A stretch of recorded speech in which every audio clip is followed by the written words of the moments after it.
Girl with an innocent and sweet appearance is actually a toad. Beneath her beautiful exterior lies deadly poison. But strangely, while her entire family possesses striking good looks, her mother suffered severe disfigurement. That night, her grandmother picked up a red-hot branding iron and pressed it against the girl's face. A few days earlier, a group of young people were cycling during a break and broke away from the group and rode alone on a narrow path.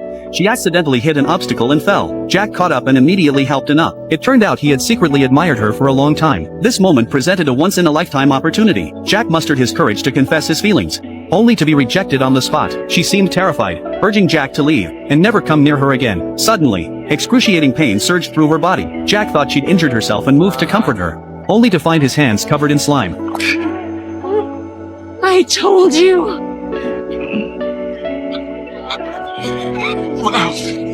What's happening? Meanwhile, Nick tried calling Juliet several times, but still couldn't reach her. He could only vent his frustration to Tom.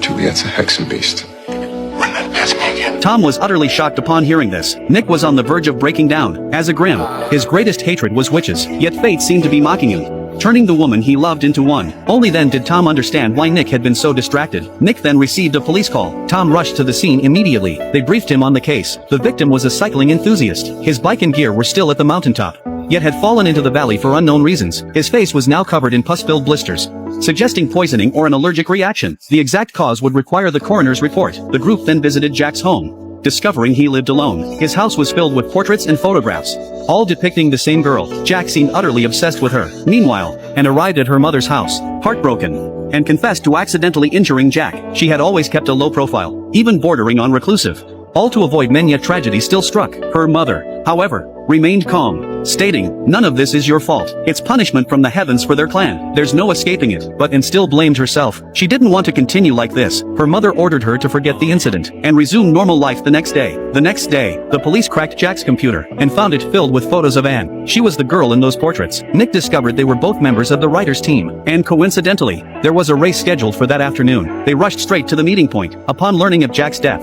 the team members were shocked. From their accounts, Jack had chased after Anne yesterday, but today, none of them had shown up. Though kind-hearted, and kept to herself. Just then, the police called with the coroner's report. Jack had died of cardiac failure caused by a potent toxin. But strangely, this toxin existed only in frogs. Specifically, a rare species found only in Colombia, and it was an exceptionally deadly poison. A single drop could kill an elephant. They immediately went to the bike shop where Anne worked. Seeing the police arrive, Anne left nervously, but Nick called out to her. Nick told her about Jack's death, and appeared shocked and said, Jack had chased after her yesterday to confess his feelings. She had rejected him on the spot and left. She knew nothing of what happened afterward. Nick knew it couldn't be that simple. He then mentioned the frog's deadly poison, hoping to provoke a reaction from Anne, and see if her emotions would trigger a transformation. But the attempt clearly failed, and was visibly shaken. Yet no transformation occurred. Nick began to doubt his own judgment. Perhaps Anne wasn't the killer after all.